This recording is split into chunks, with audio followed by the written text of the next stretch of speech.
Hi, Miss Sizemore. Sorry, I think you might be muted. I am. There we go. Yeah, How yeah. are you? I'm great. I'm great. It's good to be here. Good. I've pretty excited. But yeah, it was kind of cool. I made a significant breakthrough in my quest to publish a podcast episode on a Chromebook exclusively. Uh-huh.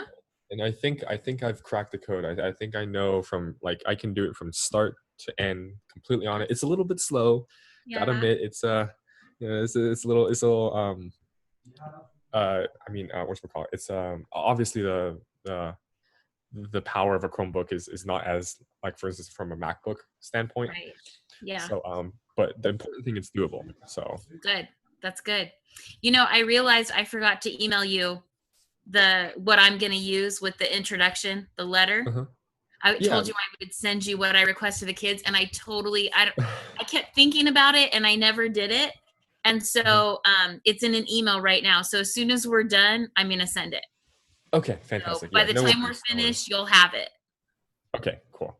Okay. Sounds good. Yeah. Hello, Mr. Manili. How you doing, David? Hey, Karen. Hi. All right. Yeah. So Miss Downey will be joining us momentarily, hopefully, and Okay. I believe Miss Carrillo as well. Unfortunately, we have someone else, Miss Bennett, I believe, who's like an Outwater induction teacher for the elementary school district. Oh, okay. But unfortunately, she won't be able to make it today. So I'm recording everything, so I can send that to her later. But Will yeah, we we should be. have copies of your slides as well? You'll email. Yes, I'll email that out. Yeah, I'll definitely Okay. share the Because I slides mean, with I you plan guys. to take notes, but in case I miss something, I just want to make sure. Yeah, absolutely, Okay. absolutely. Perfect. Mhm.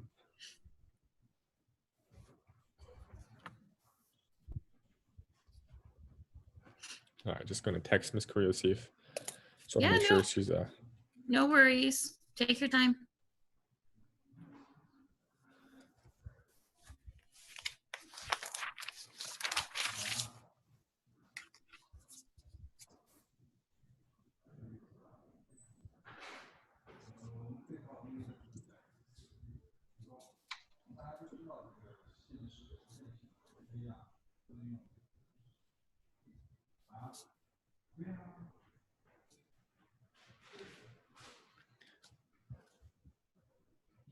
Oh, right. I guess for a quick, I guess, disclaimer. Actually, when I was talking with Mr. Manili privately on our one-to-ones, he did mention something. But ultimately, what I wanted at least for the cohort to be is like at least a representative group of like multiple high schools. But it's so far just mainly Merced high school teachers, which is a good thing. It means that our teachers here at Merced are more willing to go after these opportunities.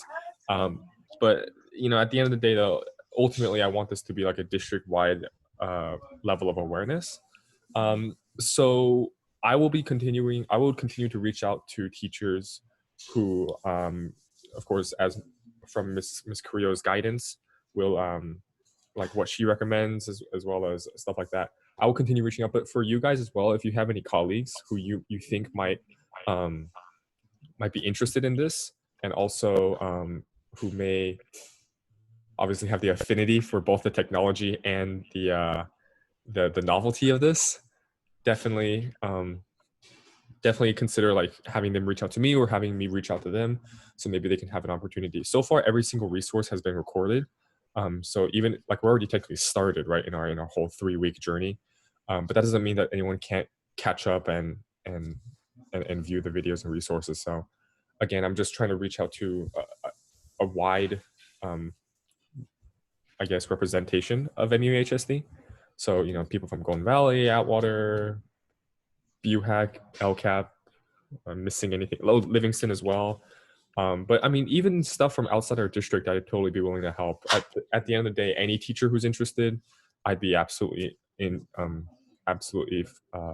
interested in helping them out. So, yeah, I just want to tell that to you guys in case you have any person in mind.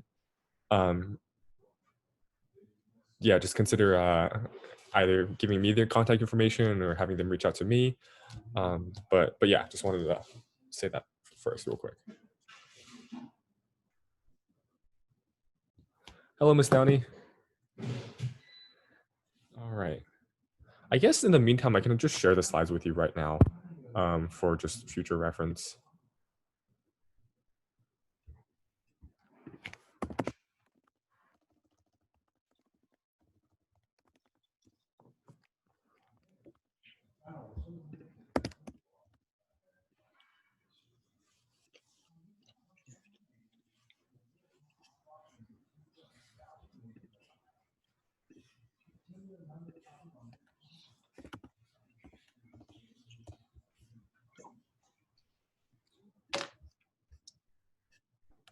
All right.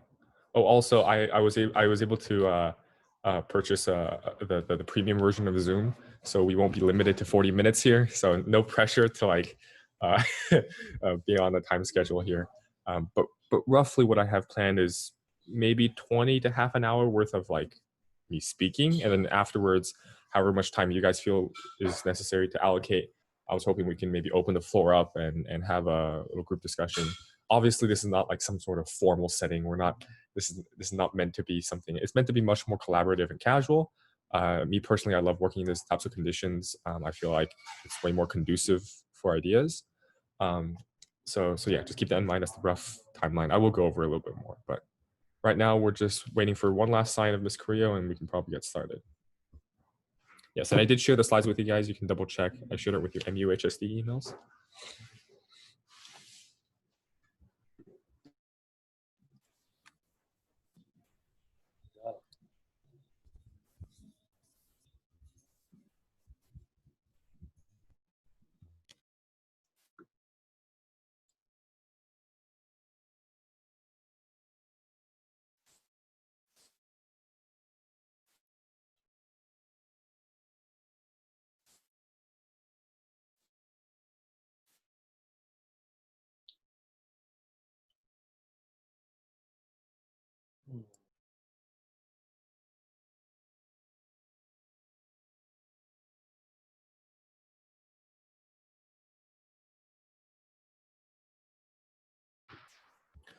Oh, also, I would just like to be constantly updated about this because I don't really know of any news source that will cover it. But in terms of like the plans for the district, I was wondering if they like settled onto anything concrete. I know I have some friends in the New York district who, well, in New York and Los Angeles who already have like, so New York is doing Monday, Wednesday, Friday, something like that, like Monday, Wednesday, Friday on campus, and like um, it's separated by birthdays, I believe. I don't even know. And then Los Angeles is going completely online. I was wondering for MUHSD, was there anything concrete decided yet, or are they still in the planning phase? Well, they are talking about AB scheduling still with the distance learning option if students want that. Otherwise, it'll be the A group will be there Monday, Wednesday, and the B group will be there Tuesday, Thursday. And then I don't know about anyone else, but I haven't heard really anything concrete about Fridays. I don't know if Mr. Manili or Mrs. Sizemore have heard something different, but No, a lot of the same thing, like you said, Samantha. The one thing that I noticed, because I still have, and I think Karen does too. I don't know, Karen, do you still have anybody in school? Or your babies all gone now? They're all done. Okay, so Yeah. we just received I the. still get the parent square stuff. Oh, do so- you? Okay. Well, the survey just went out today to the parents. Yeah. So I think that's going to have a big impact based on if a lot of parents are saying not interested in sending our kids back, and so on and so forth. So I think we can plan all we want, and to use a sports reference, like Mike Tyson says, you can have a game plan until you get hit in the mouth. Who knows what's going to happen? We are far off. I wish it was in stone, but it's not. I don't think it is. yeah, I wish they would have sent that FAQ. I don't know if you read that on the parent square. I wish they had sent that to us like a few days ago, because I think it would have at least given us as teachers like an idea of what was going on, because I never heard half the stuff in there, and I've been like trying to keep in contact with people. My daughter works for, she's in Fresno State right now, so she works for Fresno School District. Their Teachers Association sent out a strong memo today, basically pushing back against everything that they planned. So they had everything planned, and then the Teachers Association pushed right back and said, unless all of these conditions are met, we're not going back to school. So I think you're going to see a lot of districts follow suit. We're just relaxing right now. We're planning the best we can. I just a lot more to follow, David. Long story short, yeah, more to follow. Yeah, I see what that I do means. know. I talked to I went to Reagan's school to pick up his yearbook today because they came in. Hang on a second. He's You can read lips. um his principal said that they're still planning to go back as normal, and he's going to be in second grade. And so they bought masks for like face shields for TK through third grade students. So they are providing those for the students. But he goes to Merced River, so it's a pretty small school. I think there's like 25 kids in his class anyway, but they're trying to get at least they're planning to go back normally, just with precautions. But he said if nothing else, he's going to at least have the younger grades on campus. And I kind of feel like even if we went, this is my thought, if we went distance learning, I would like us to try to get all the freshmen on campus for the first 2 weeks and get some expectations drilled into them, because I'm really worried about middle school transition to high school. It wasn't good last year, and they kept telling us the freshmen are going to be worse this year. And yeah, that's actually really ironic, because that's actually what like Harvard's plan is as well, in terms of like getting freshmen on campus to like get them acclimated to a new experience. And yeah, I never thought about it, but that's actually almost exactly the same in terms of a application for high school, right? Because I can only imagine a kid's first time exposure to high school being Google Classroom and something virtual, right? So it's obviously going to be a uncomfortable situation for them. Yeah. So looks to me, I haven't heard anything from Miss Creo. I understand she's been pretty busy the past few days. So I'm just going to start. Again, the recording's on, so she can always catch up later. But all right, so let me share my screen here.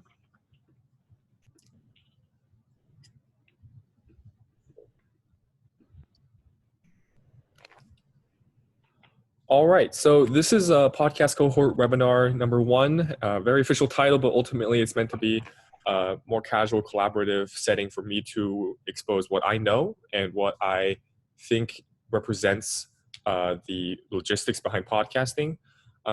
Ultimately, I don't have any formal training. I don't have any professional degree in podcasting, even if there was something like that. All of this comes from anecdotal experience, how do you say, trial and error, what works and what doesn't. So keep in mind, a lot of this is very flexible in terms of application.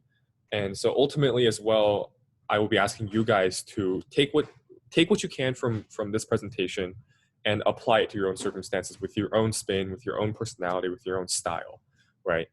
Think of it as the very base foundation in which you can build off your ways of implementing podcasting. All right, so like I said, this will be a 3-part rendition of webinars, where the first part we will go over pre-production podcasting, where everything you need to know before you hit record. The second webinar will be entirely dedicated to the short time span that you are recording, and what software you should be using, the logistics of recording itself, etc. And then the final third webinar is where we go into post-production, editing, publishing, and of course advertising and all the gray areas in between. But like I said, for today's all about pre-production. So a quick overview of what we'll be talking about. We're going to quickly summarize the steps of pre-production and why it's important. Some aspects of pre-production, and again, this is very, very different. It's going to look very different depending on subject, depending on how you decide to podcast. But in general, it's 4 major parts. It's either scripting, storyboarding, research, interview preparation. The interview preparation is going to be less relevant to students as of now, especially for a pilot project. I wouldn't recommend you ask them to like interview random guests beyond their own classmates, but we will talk about that. And of course, at the very end, I'm going to give a quick preview of our next meeting, which is basically all software. We're just going to go over 3 major software, how to use it, any troubleshooting, and so forth. All right. So like I said, pre-production looks extremely different depending on the style of podcasting. And as we go along this presentation, I will be showcasing like different styles of podcasting, whether it's, very scripted, whether it's completely conversational and ad-libbed. Depending on that style and depending on how you implement it to your students, pre-production is going to look drastically different, but they do share some fundamental aspects. For instance, when interviewing is involved, question preparation is key. And when scripted education is involved, you need extensive fact checking, you need research, etc. So just a quick list of pre-production. You have original research, you have conversion of research into scripts, you have fact checking and grammar checking and assessing the language and tone of your script. And then you have to assess, and this I think is a very underrated aspect, which I think students might have fun with, is assess the story of a podcast, right? Like, it's not just a podcast isn't simply like a just vomiting out information, right? I mean that's essentially like giving out like just a report, right? Just quickly just write down, or in this case, just speak out everything you know about a topic. But since this is content centric, right? We're focused on making engaging content for audience. That's when you actually have to incorporate aspects of combining your information in a way that is actually engaging. And I've been thinking about this recently the past few days. I've been trying to think like where else in education do we see this, where students are no longer just required to know and understand and even like comprehend the information, but also be able to do so in a way that can be translated into engaging content, right? And I think this is like the crucial like missing step in a lot of curriculum, that we just kind of stop at, okay, you get the idea, you get the information, let's move on, right? But I think the best learning and the deepest learning occurs at this fundamental step, assessing the story of a podcast and being able to combine your information into an arc, right? You sew things together and you make it into one beautiful holistic project. And I think that's actually where my initial philosophy came from, when I said I learned more from podcasting than the classroom. It's more along the lines I learned deeper, right? I was able to think about information at a much deeper level than in a traditional classroom setting. And I think this could be applied to classroom settings to, again, give that deeper learning to students. And of course, partly related to that, predicting and controlling listener engagement. That's what you have to do before you even start recording, right? You have to think about your content and how it stacks up, and how even simulating what a listener might feel like listening to your podcast, right? Are they, is the first 5 minutes very good and then it drops off dramatically, right? You want to maintain engagement, and how to do that and predicting it is also extremely important. All right, and I just want to give some examples, right? And this mainly to showcase the difference in look and style of what pre-production looks like depending on the type of podcasting you're doing. So for instance, a quick example, podcasts where for like a historical setting, students role play historical figures, right? You have maybe someone role playing as some historical figure, and then someone else is like a journalist, right? And they're tasked with traveling through time and interviewing this historical figure. So obviously, in terms of pre-production, students will absolutely have to research the historical figure itself and develop understanding of personality, tendencies, etc. Like these things you actually don't really get, right, just from a textbook, right? Which could be an interesting way to have them remember the figure itself. Obviously, students will then need to script questions and answers for the historical figure itself, and they have to keep in mind, they have to give an accurate historical tone, right? Obviously, accurate information and engaging conversational language. And students will fact check their work before recording in terms of what they decide to say and to ensure academic integrity, etc. So you can see here, this one is a lot more research intensive. This one's a lot more fact checking, etc., because of the nature of the style. And for a more English-based one, student Socratic circles, right? You can essentially transplant what we do in Socratic circles into a podcast format, right? And here, obviously, research is less about hard facts and more about developing your own personal platform and statement and position. So in this case, students would codify their talking points and targets of conversation, right? They want to list out what they believe in, what they want to talk about, what their stance are on multiple positions. Students will script an introduction to their discussion. We'll talk about scripting, and generally there's an introductory monologue that's common in a lot of podcast settings.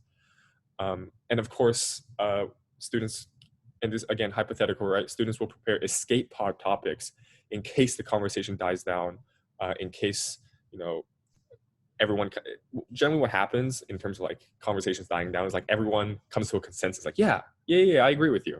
It's like, oh, great, I agree with you too. All right, now what? Right? Like their discussion is naturally generated through against the grain, right? People are going against each other's positions and beliefs, and that's where the more interesting conversations arise. But in this case, especially for this style, right, an example of pre-production would be to prepare escape pod topics, right? It's just like quick questions, quick spark questions that can kind of reignite a dying conversation. All right, so we're gonna go into scripting. I'm just gonna explain what I know about scripting, what I've done with scripting, what, why, and how, etc. There are two main different types of scripting, and they both are applied in different ways. One, the full scripting. When I say I'm gonna do a full script, it's word for word narration, written down, meant for you to recite, right? Meant for you to read off and record. Partial scripting is where you have a bullet point format, where it allows for you to ad lib and gives flexibility of thought. However, especially for like a student's first time, partial scripting for like a monologue would be extremely difficult. Well, in fact, partial scripting is essentially what like talk show hosts use. They have, these giant calling cards, and they for monologues, at least the good ones, at least they have partial scripting, so they can at least provide some human flair, which we'll talk about is actually critical in terms of an element to podcasting. But like I say here, full scripting is generally meant for introductory monologues. It's less room for error, and again, monologues aren't meant entirely to have ad lib or improv. And then partial scripting is generally meant for like during conversation guidance tools, right? It's meant for like while you're talking, whether it's interviewing someone or speaking, it gives you like a more guided pathway towards content. And I want to quickly show you guys an example of what I do for my scripts. I use a app called Bear, but obviously Google Docs is perfect. There's no need to get fancy here. But so this is my scripts. So this is like a full script here. This is a full narrated script. This is actually the script that I use for recording an episode talking about this episode was made on a Chromebook. So you can see here, my style, I know some people actually like codify, like they'll type in like, say it with suspense, I don't know. Like they'll actually like give pointers like on a Chromebook. I don't know. But like in general, I know my own, like I can generally like follow. But again, this is maybe either up to you or up to the students, however they want to. But in terms of full scripting, they expect for you to it's expected to write down every single word and for you to recite, right? And you can see here my style of this is a lot more casual. It's basically exactly how and this is also the reason why I think podcasting actually benefited my writing. It's because, well, in a good and bad way. Good way is that I learned very quickly how to translate my speaking into writing. So my language became much more personal, I guess. The only downside is in academic papers, no one cares about your personal voice, at least in terms of a professional standpoint. So I actually suffer a little bit in terms of writing academic papers and research papers. You don't need personal touch in research papers. So I kind of had to adjust there. But in terms of like blogging and personal essays and reflection bits, I think podcasting really helps in terms of bringing out your voice into writing. And actually, I guess in Ms. Sizemore's area of expertise, I remember in class, one of the most difficult elements to bring out of students is their voice. So I think podcasting, we'll have to see. This will be a case study of a classroom, but maybe we can potentially see an improvement in writing in terms of their voice from podcasting. So that might be a cool pedagogy experiment. I also prepared like a partial script. This is more so like for me, partial scripts, how this occurs is I just basically list up questions, and occasionally if I have like something I really want to talk about, like I'll say like maybe mention, hey, Chris Anderson's story of a ballet girl. I'm going to interview Ethan Myers, who runs like this virtual artist platform. But yeah, I mean, so you can tell here this is obviously not meant for recitation. It's meant for like a guidance tool. This is more relevant in those conversational, interview-based style podcasts. Also, I forgot to mention for you guys, if you guys have any questions like throughout the thing, you can either like unmute or and speak up, or you can use the chat function. Sorry, I forgot to mention that, but I'll just continue on with the slides here.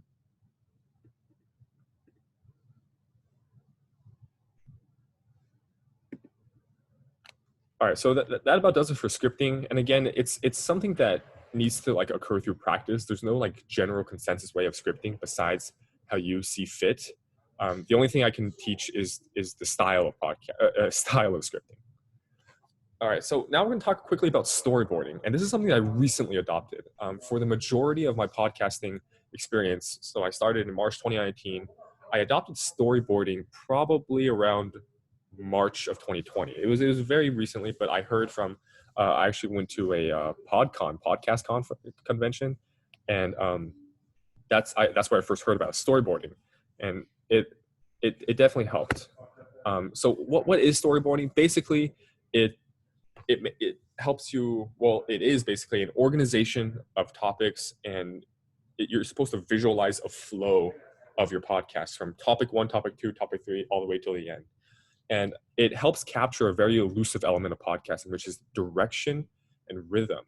You know, when I first started out podcasting, it was very disjointed. My questions didn't really relate to each other, and oftentimes I would just go in circles, right? There wasn't a point to the question, despite it being just like a question to elicit a response, right? Like there wasn't a greater purpose of the question, right? To maybe transition into a topic or et cetera. So direction and rhythm, crucial aspects to like how well or how listenable a podcast is.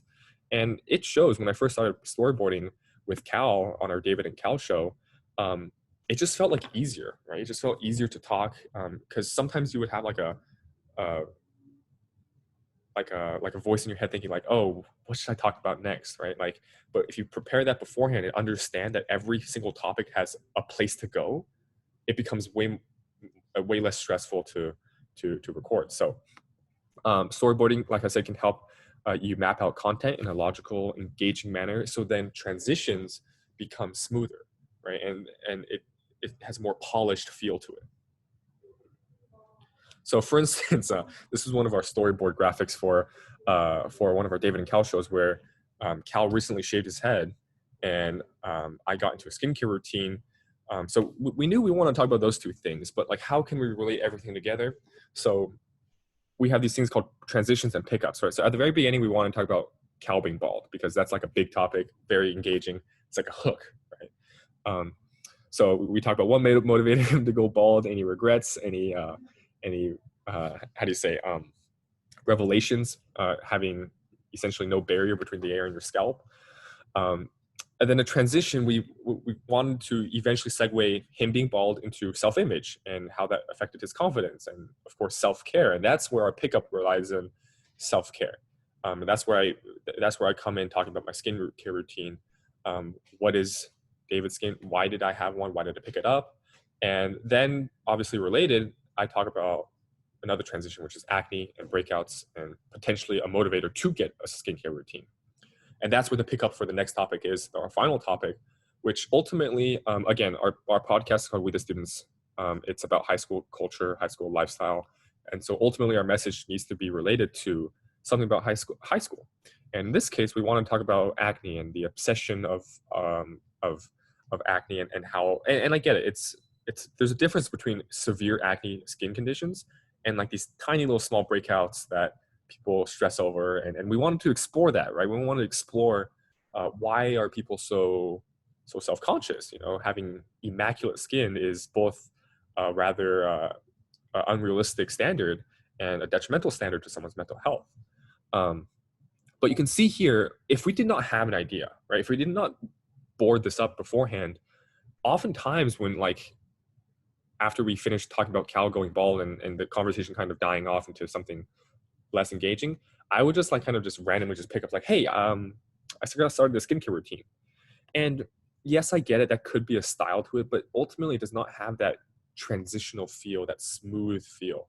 It's not like, it sounds almost like you're recording 3 separate podcasts and just Frankensteining them together into like this weird contraption of a episode.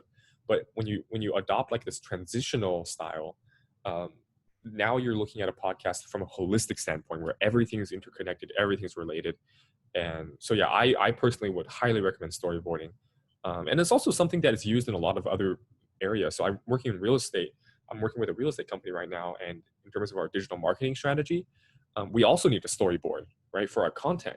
How can we storyboard our content so that our customers can look at our information from blogs or et cetera, and get a better understanding of our mission, our statements, et cetera. So in terms of like real life application, these skills, although obviously not dictated by curriculum or standards, like, no one's expecting students to learn storyboarding in a science or history class. But ultimately it still has a lot of like real life application and therefore is necessary for students to learn. All right, so quickly to go talk about research. This is something that I have probably the least experience in out of the 4 things, but still pretty crucial. And I've done it before, probably at the very beginning. Miss Downey would know, where we started a series on our show called Down to a Science, featuring Miss Downey, talking about science-related topics and how that relates to high school. But in terms of podcasting in classrooms, I believe research becomes much more important, because that's actually where you slip in your curriculum. This is the place where students learn the actual content, whether it's your historical standards or English standards, etc. So students will naturally need to become the expert in order to convey engaging content, right? And I think, and this is the key point here, incorporating research, right? Naturally speaking, an assignment could just end at research, right? They would research and maybe synthesize. But this one extra step, right, the application of your research into content, into engaging content, that is where I think you get that little extra push of learning that really deepens a student's understanding of what you're trying to tell them, right? I think, let's see. Oh, right, one more thing. So research in the sense of, like I said beforehand, for like that historical standpoint, research is, there's no like, again, single way to do it, right? So ultimately it's up to your discretion on how you want students to be able to combine information. But I think this is the easy part for teachers, because this is where like generally assignments are anyways. There's research in most information anyways, whether it's, oh, look at this website, take the information out and, put it in your own words, etc. Right? But the place where is probably needing the most guidance is where you have to tell students, okay, so now you have all of the information. How do you translate this into, a historical figure interview or a Socratic discussion? That is where the novelty starts. That's where the students probably have no experience in, and that's where you need to focus your mentorship and guidance from, because I'm sure students by this time are very familiar with how to, take information from a website or take information from a primary source, secondary source. That part I'm sure is well established. The part where it's not established is, okay, so how do I turn that into something that someone wants to listen to, right? So that's where we need to spend the majority of the time thinking, okay, how does this work for a student? What will it look like? How applicable is it, etc. All right, interviewing, this last part I saved for last, but again, disclaimer, interviewing may not be as necessary for our pilot projects. But again, like I said, when I presented that example podcast, if you do it within peers, classmate to classmate, interviewing is fine. But some of the tips and tricks that I'll be showing here is more relevant to when you have like a random guest that you've never known before. This is relevant to some of our cohort members who are thinking about starting their own podcast and interviewing teachers. But I think there's still some aspects where you can take from in terms of giving to students. All right, so basically it's a 3-step process, right? For preparing for an interview. You gather guest information, right? You get to know the guest at first. You never want to record a podcast with a guest where you've never talked to the guest beforehand. That's just, yeah, it doesn't make sense. And then afterwards, you now consider everything that you got from the guest from your first meeting, right? Consider all the topics. And then once you have the topics you want to talk about, organize it, storyboard it, right? Organize it so that it's cohesive. So what does gather guest information look like? I've seen multiple ways. Me personally, when I was podcasting, since all my guests were either students who I could see every day, I would just hit them up during lunch and maybe like, hey, can I meet you at the library real quick? Let me just talk to you for 5-10 minutes.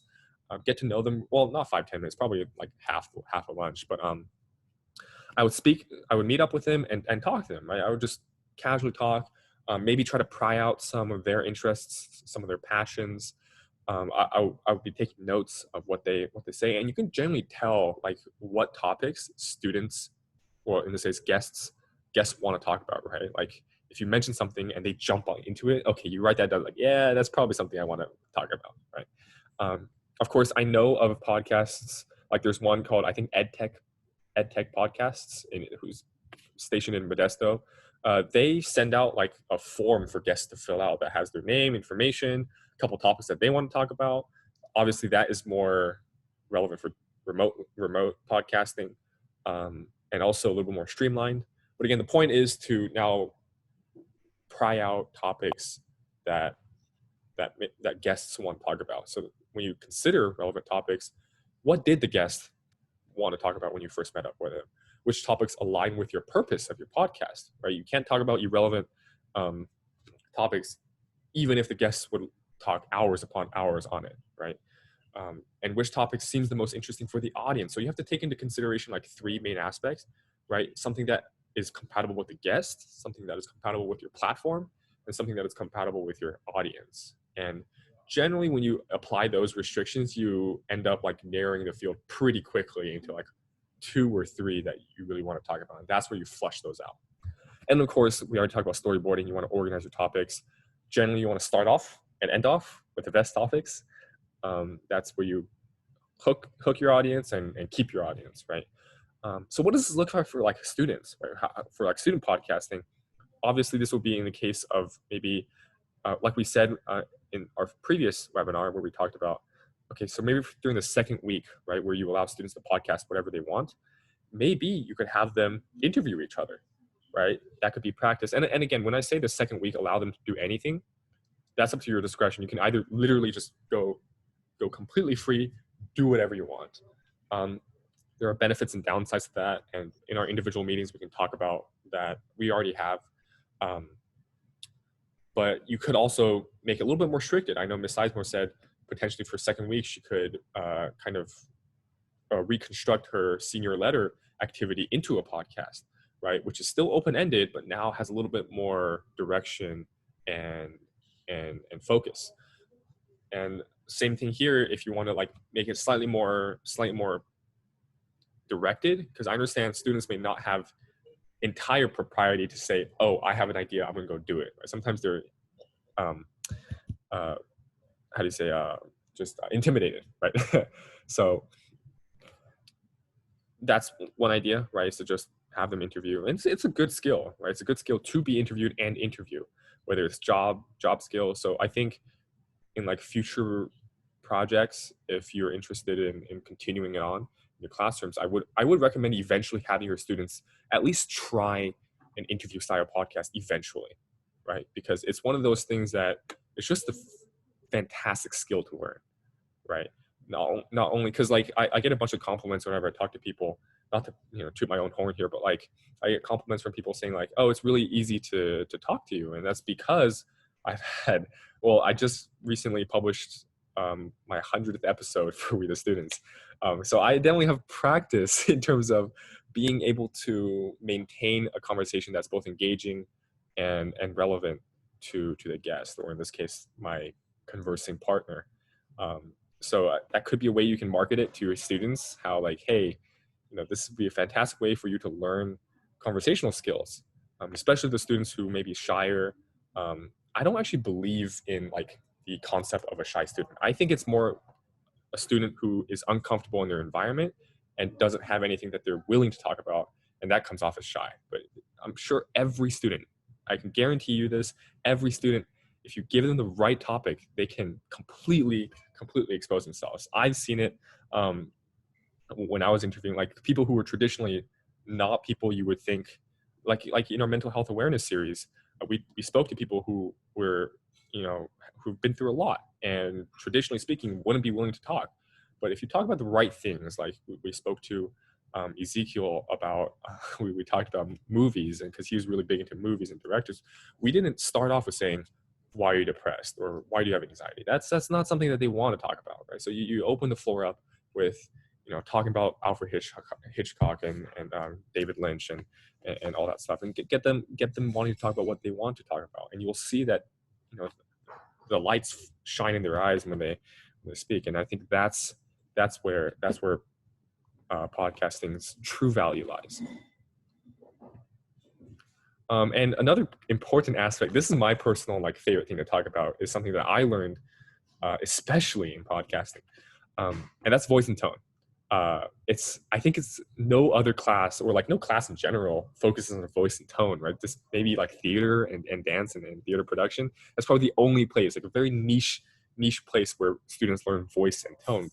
Yet despite its almost underground status of a skill, it's used everywhere, right? It's used in every single professional setting, in a college setting, in a career setting.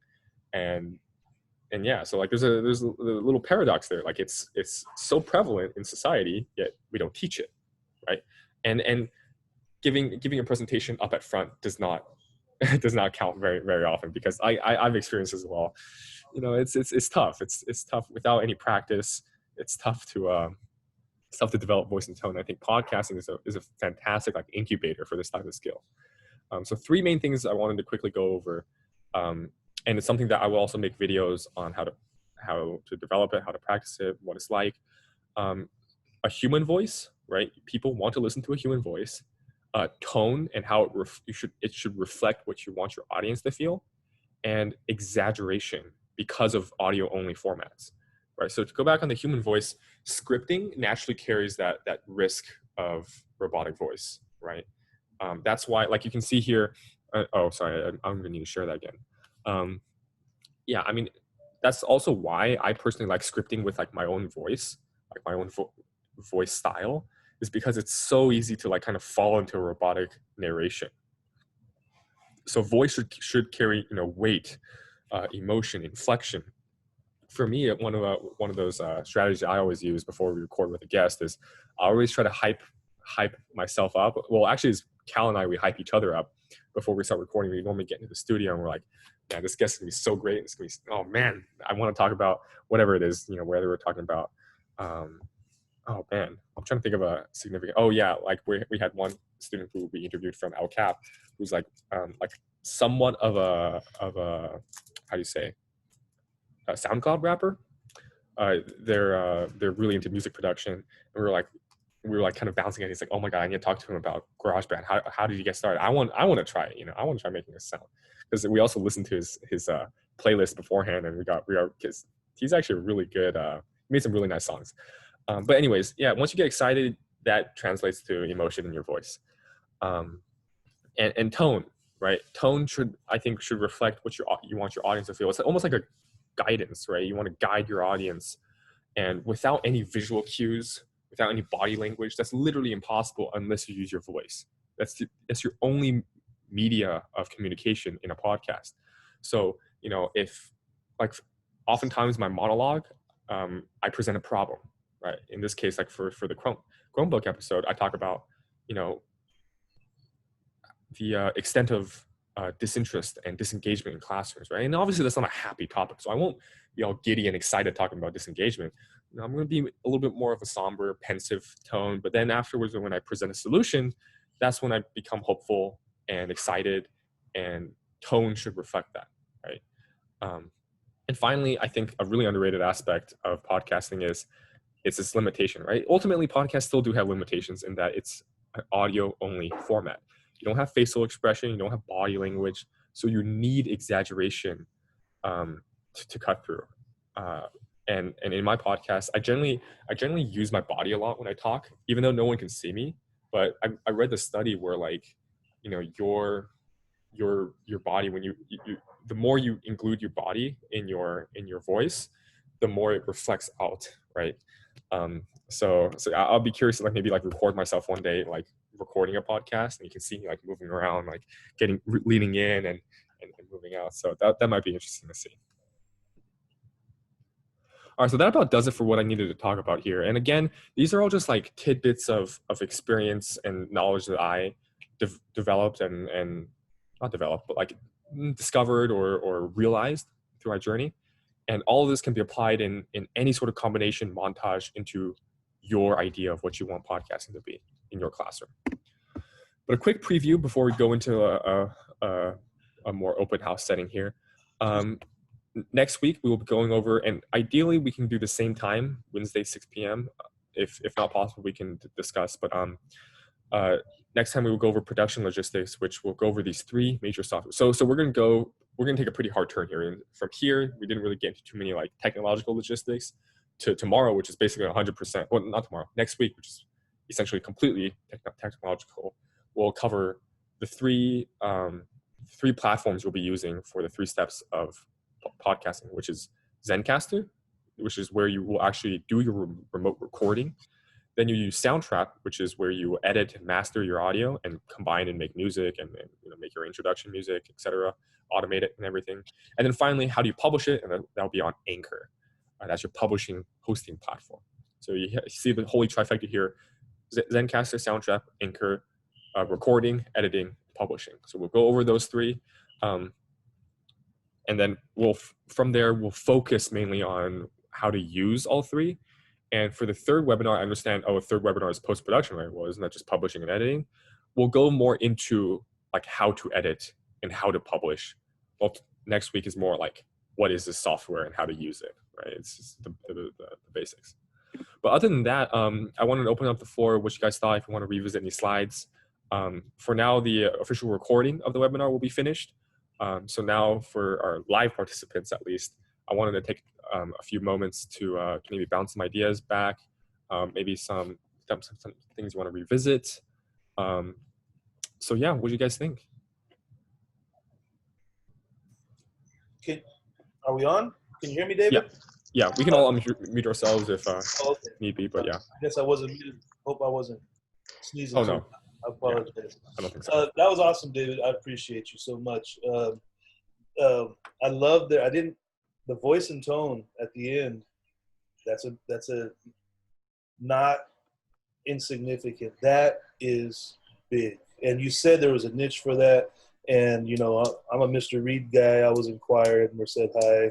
I also did some acting. Big deal. Goes a long way. Absolutely. And pace and everything else. But what I wanted to get back to, you walked us through some things about scripting. And you said the style of the podcast will, again, drive other elements, like what kind of scripting you're going to do, what kind of storyboarding. I like the idea of making that a product as part of the podcast, especially early on with the students, so that they have something that we can hold them a little bit more accountable to, and maybe having an opening monologue prior to whether they're going to interview, prior to whether they're going to go into role play. But I like that idea of a script monologue, not the entire thing, especially if you have a big thing. Who knows? I mean, minutes become hundreds of words. A half hour becomes thousands of words. I mean, that's a lot, but at least you have something that you are required maybe to turn in, at least in the beginning. If they take it and run with it, then, you know, kind of like the crawl, walk, run. I'm thinking in the crawl stage, like you said, it's very scripted. have a topic of it. Don't give them a lot of wiggle room. Have the teacher. The next phase, if we get into a second phase of and at least in what my thoughts are for my classroom, I get into the walk phase. Now I give them a little bit of limited choice because they've demonstrated some understanding, they know how to do it, what the expectations are. And then, the big idea is when they get to the run phase, then it's pretty much wide open. Whatever format they want to use, whether they're going to be interview process or they're going to be more of a, different vibe. I mean, it's like a show vibe. It's like a cast vibe. Whatever they want to do is on them. But I like that idea of the scripting. Very important. And the storyboarding too. Storyboarding is big. It's not just for podcasts. You want to script things out. If you were to do a role play, you can storyboard just about anything.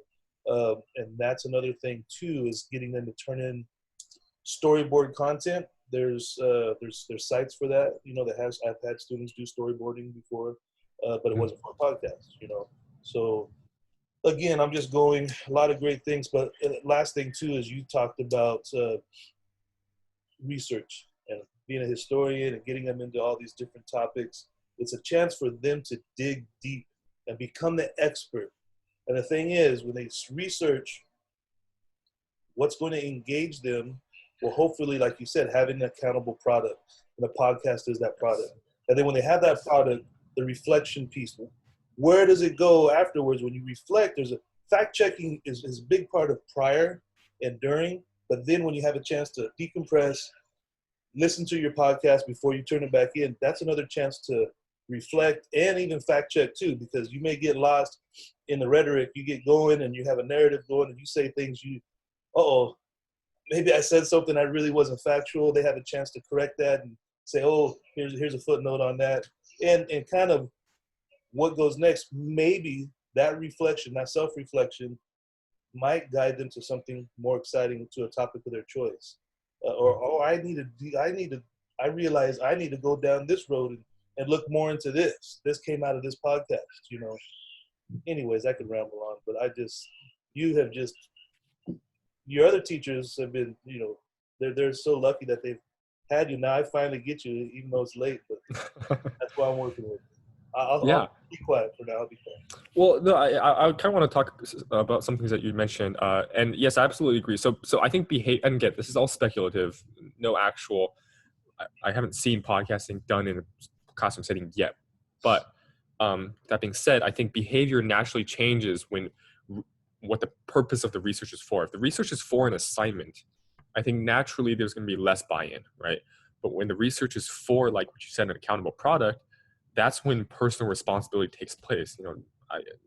It's kind of like the natural behavior of students to not necessarily put too much personal responsibility in worksheets or like assignments and just simple stuff, if it simply is going to like kind of boomerang back to them and be a closed system, right?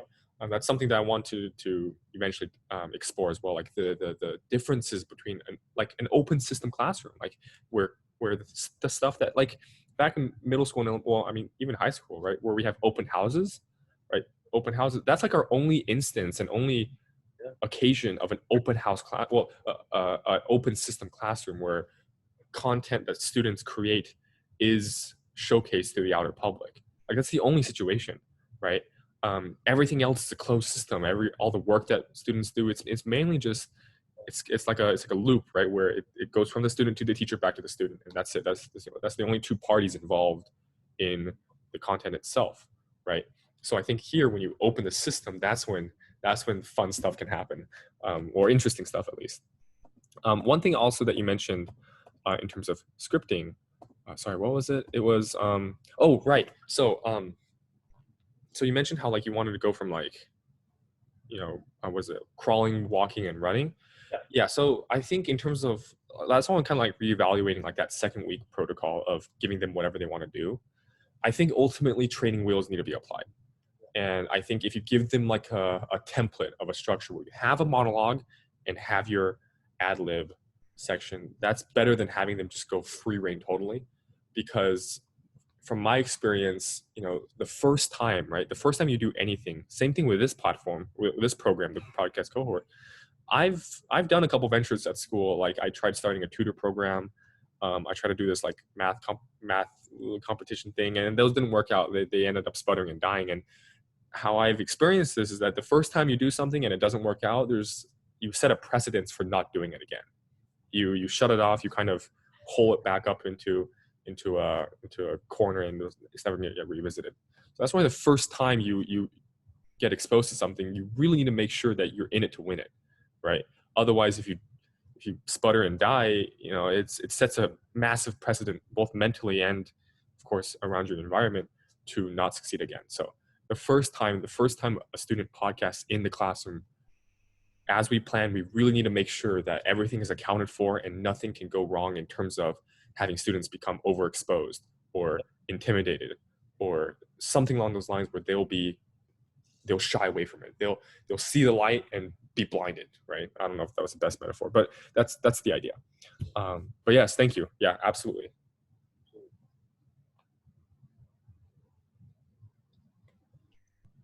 Okay. Anything else you guys wanted to mention? I just want to say thank you. I mean, it's very, this is all great stuff.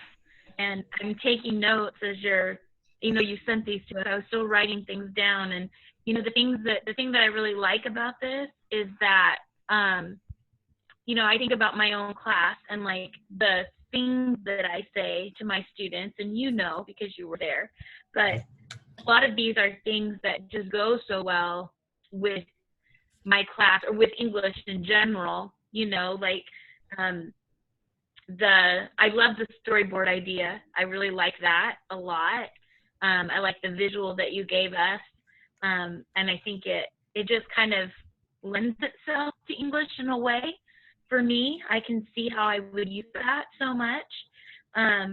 Research, obviously, well from my class, like different situations when I would give, and we talked about this on our one-on-one, is that, like the, with poetry or short stories or things like that, there were many times I used the terms that you use in these slides, like you need to become the expert on that poem, you need to become the expert on that short story, and then you teach it to the class, right? So I just feel like, I don't know, I feel even more excited about the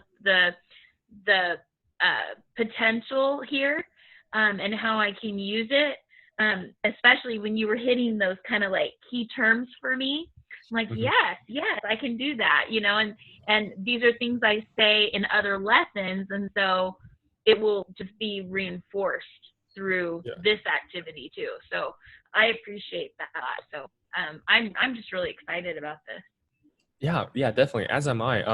And one thing here, right? Like what I'm proposing for podcasting isn't something like completely revolutionary or something that like out of the bounds of what teachers have been doing. It's really more like a repurposing. Like what you said, a lot of the things that you preach in your classroom, it's also implemented here.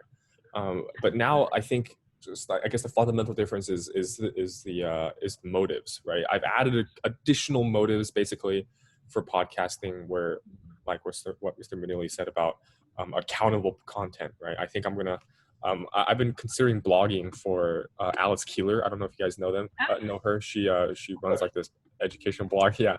She invited me to blog a little bit about my insights here. So I'm thinking about all the topics from. Yeah, the popular thing this past about a week ago. Did you see that?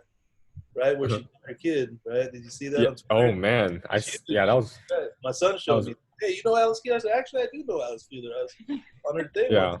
That's awesome. He goes, that's going to hurt us. It's not going to hurt her brand. It's going to raise her brand.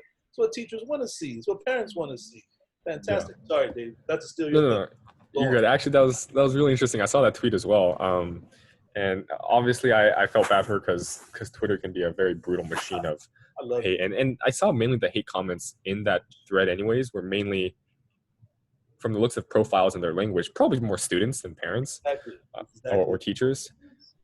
So I think it was just more students seeing that tweet and never want to be on the receiving end of that and feeling hate. But anyways, but yeah, so I'm planning on blogging about my insights here. It's kind of frustrating because whenever I talk to you guys, I come up with these like fantastic things of like, open system classrooms and accountable. Well, I didn't come up with this, Mr. Manili did, but accountable content in terms of the wording, right? And what sucks is that sometimes, most of the time, I forget about it, and then because I by myself, it's hard for me to generate these ideas, which is why I rely so much on these collaborative settings. But yeah, so I learned my lesson. I write these things down now so I can refer to them in future settings. But I was gonna say, oh yeah, so like I said, right, it's repurposing what you guys already know and what you guys already embody as teachers, except now just slightly repurposing motives, right? So ultimately, I think if someone were to consider this to be like, oh, like completely, different, right? If it's not the novelty, the scale of novelty here is not extreme, right? I'm not asking to, and I think that's how reformation in education should go about anyways, is gradual change that employs previous working elements and changing the non-working elements, right? We don't need a complete overhaul of how teachers teach or how classrooms are organized, but we take what's working and repurpose what's not. That's essentially it. Love it. Oh, cool. Also, too, just kind of like our ABCD paragraph school-wide that we've tried to do, I think it's a great idea because, and this is just for me, it's an extension of that, having evidence-based arguments, points of view. I want to hear a student opinion. I want to hear their points of view and their opinions, but they need to be factual. They need to be based in what? Not just to have opinions. Well, why? Because that gets us nowhere. Well, based on what? What's the research? What's the evidence that you want to back that up with? That's great if you want to have, that take on things, because we're in a culture of a lot of takes, a lot of opinions. Everyone opines based on what? Can we, reason? Let's stoke the fire of engagement and awareness and kind of fan the flames of reason with it all. Like, hey, okay. And we want to encourage conversation. And I think now too, this podcasting in a distance learning environment, if we want to, get a part of that 4 C's, one of the 4 C's is collaboration. We got to figure out, and I think this might be a way for students to collaborate, maybe podcasting. And I don't know about the Zooming part of it. I'm not big on the whole seeing it in people's bedrooms and stuff, but maybe this, this is a potential medium for that, for collaboration. Yeah, absolutely. One thing I did want to mention, though, however, is I think Mr. Mealy mentioned as well, is where turning in stuff, right? Because ultimately, this is an assignment. It's meant for grading. It's meant for official. Yeah. Mm-hmm. Yeah. So one thing that we need to explore is how can we, because I don't know how familiar you are with like PBL like protocol, is like as you do the project, you need like points of reference and places of being able to evaluate student work and student progress. And that's one thing I've been thinking about lately as well, like for podcasting. And in this case, if we're doing like the introductory monologue plus whatever else, one point of reference, of course you need multiple, but one of them obviously could be after their script. Turn in the script, see how it's like, see what, so feedback, right? You need consistent feedback throughout this process. If you're doing a 3 or 4 week long process, you can't just at the very beginning say what needed to be said and at the very end reflect, right? You need consistent feedback and consistent monitoring. And that's one thing I'm going to be looking into a little bit more in terms of implementing points of reference throughout podcasting. An obvious one in this case would be after the script. Maybe one could be after initial recording, like the first draft recording. If it didn't work out, you can do multiple drafts, stuff like that. So yeah, that's something that I will be working on. You guys can think about as well in terms of points of reference and how to measure progress and measure and also respond to troubles or whatever throughout the process. David, a big part with the PBL that I've done, I call them checkpoints. So checkpoints. My bad. Yeah. And that's where a point of, hey, here's some things and there's feedback involved. Yep. Because if you're not meeting those gates, it's hard to go on to the next gate, or the next door, or whatever you want to call it. So yeah, well said. So. Yeah. I think in terms of language, I'm going to try using checkpoints, right? Like checkpoints in throughout the podcast. What is it? It's like mile markers. You come up with whatever you want. Yeah, as long as you address it, it doesn't matter. That's right. Yeah, but I kind of like what that implies, right? Because like checkpoints is where, I guess in a video game, right? It's where you save, right? It's where you save your progress. It's where you kind of have a peace of mind, right? Because okay, I beat this part. Oh. Now let's move on to the next part without fearing needing to go back, right? So Is that's the in video games, Dave? Because I'm not in the video. It's been a while since I've yeah, it's essentially the philosophy of it, but it's the same thing here, right? You want to get to a point where you're not worried about the previous portion because you already accounted for it. So now your entire mindset's focused forward, and that's where we want to be at. I think that was the perfect description. I mean, I like Mr. Manili, I don't really play video. I don't know if that's what the term the kids know is checkpoints, but I remember back in like the Donkey Kong days, it was checkpoints. So yeah, exactly, yeah. hit that checkpoint. I just want to get so if they got something new they call it. Like, let us know. We'll call it whatever you want. Whatever they in their lexicon. So. Yeah, exactly. Yeah, if it's the lingo they understand, then they get that. So if it's still called checkpoints, let's go with it. But if it's not, let's tell us what it is. Yeah, absolutely. Yeah, cool.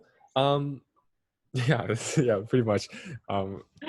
But yeah, if so that about wraps up for what I had to talk about. Again, if from here on, I'm gonna reach out to you guys to schedule additional one-on-one meeting, so we can have additional time to speak more on the specific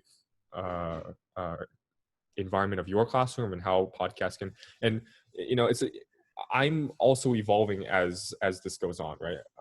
I had a very different look of what this was going to look like 2 weeks ago, and now from talking to you guys and gaining additional insights from what classrooms are like and what your teaching style is like, I essentially completely like overhauled it. So again, that's why I need the one-on-one meetings as much as you may need it as well. So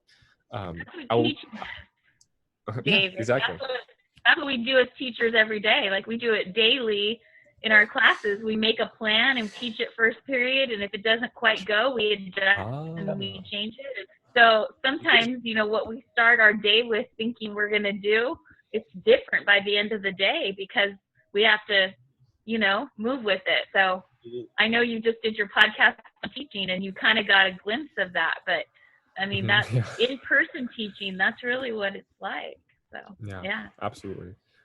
So, but yeah, so it's a measure of constant improvement. So, yeah, with that being said, I've shared the slides already. And again, if you have any additional questions, just email me. But yeah, I will set up a thing where you can schedule an appointment so we can talk individually. And then next week, Wednesday at 6 p.m., look out for our next webinar talking all tech. We're doing all tech here. This is going to be software only. Yeah, yeah,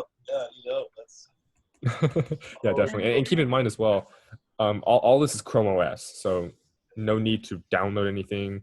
And everything, I've already tried it out on my little brother's Chromebook here. Okay. Everything from recording to editing and publishing can be done on a Chromebook. So we already figured out the viability, at least for students. So other than that, I'm going to stop share here. And with that, thank you guys again. This has been great. All right. Be able to talk to you guys. Darren, Samantha. All right. Thank you. Okay. All Bye right. now. Thanks, David. All right. Yeah, Bye, definitely. Thank you. Thank you guys.